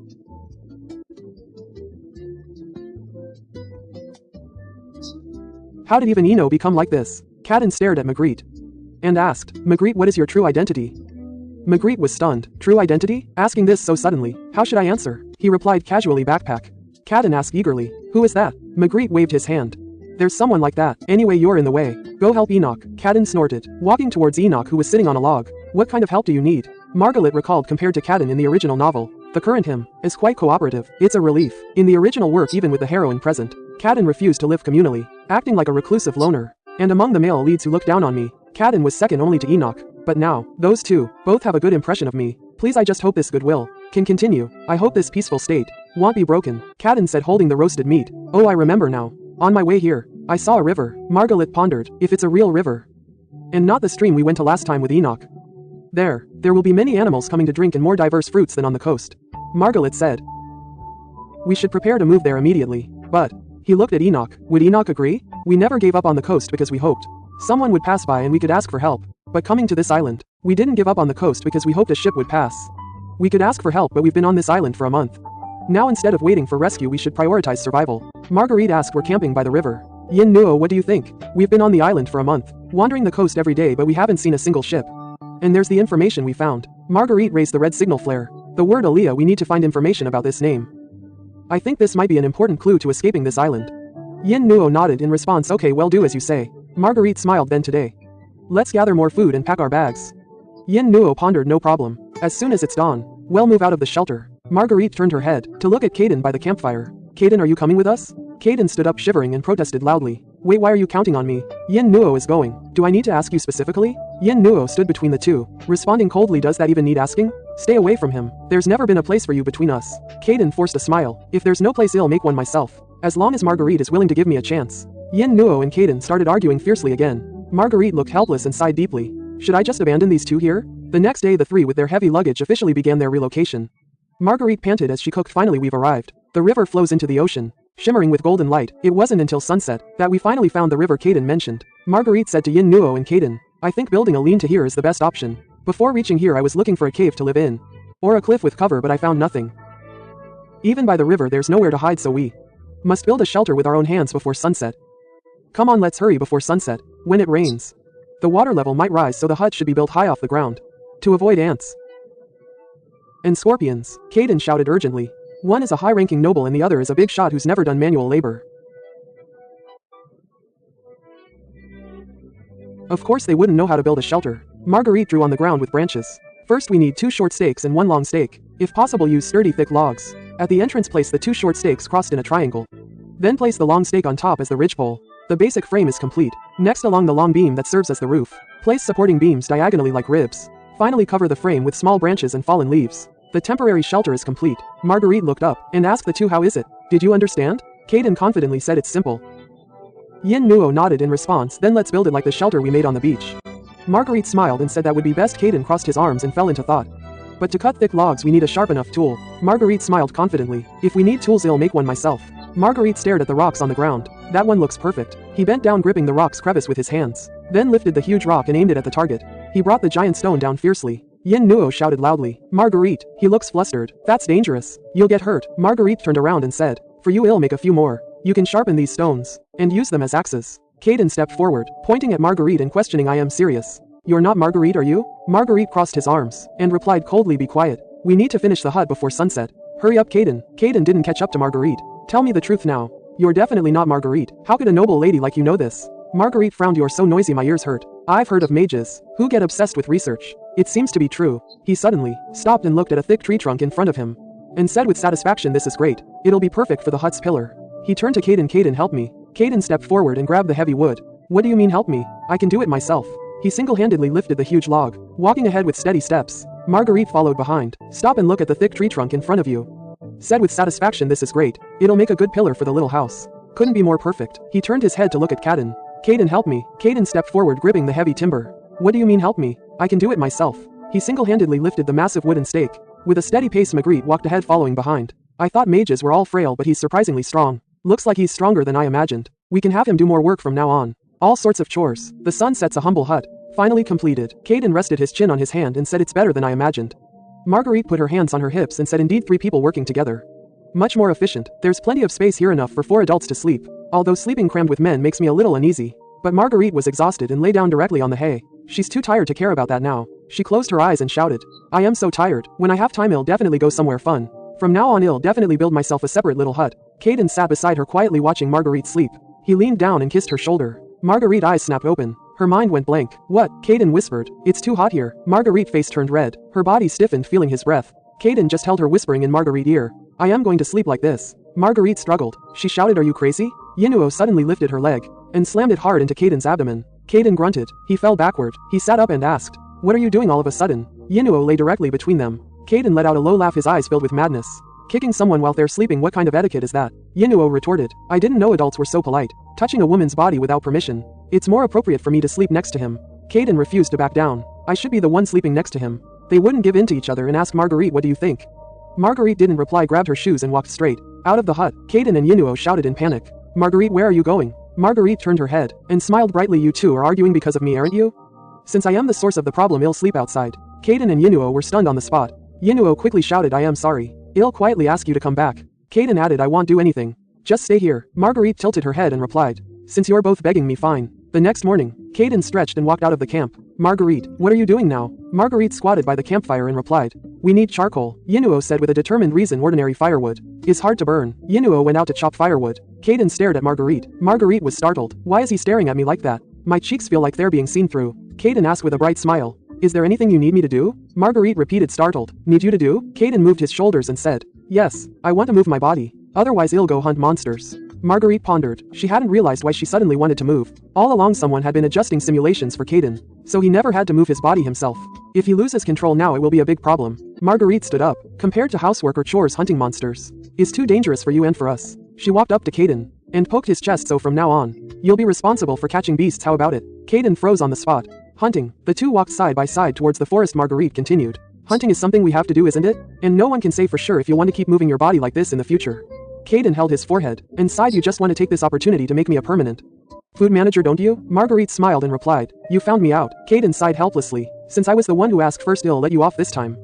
But as an exchange, she suddenly leaned in towards Kaden and pointed to her cheek. Kiss me here. With one hand, she firmly pressed Kaden's face. Yinuo appeared out of nowhere. Kaden's eyes widened in surprise. Your Highness Crown Prince. Yinuo said to Kaden, since yesterday you've been talking too much. Do you want to never be able to speak again? Kaden wiped his cheek, his eyes turning cold. This bastard. Marguerite sensed danger. It's too dangerous. If Kaden, who can't control his emotions, and Yinuo, who goes crazy at the sight of blood, clash here, it will definitely turn into a disaster. She lunged at Kaden. Her fingers touched his lips. Kaden froze on the spot. His cheeks turned red. Marguerite breathed a sigh of relief. That solved it. Don't misunderstand, I don't want to see this at all. Now go hunt. Kaden ran excitedly towards the forest. Okay, Marguerite, I am off. Yinuo watched Kaden's retreating back. Alright, Magritte, I am off. Enoch looked at Kaden's back. With a look of disgust, Margaret sighed helplessly. Being stuck between those two is utterly exhausting. He suddenly clapped his hands and said, I forgot I need to go fishing. Enos, I am going fishing. You're in charge of reigniting the fireflies. He turned and ran off, not giving Enos a chance to refuse. Enos stood there, watching his retreating back. Margaret's spear was long. He walked alone into the cool seawater. Come to think of it, why doesn't Enos join Brother Dai's group? For my own survival, it's best to keep a certain distance from these male leads. Since that's the case, maybe it's better to let them meet the female lead as soon as possible.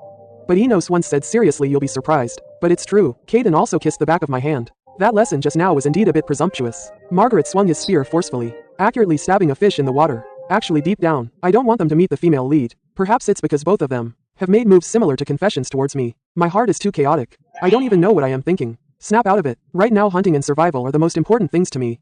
A sound came from the bushes.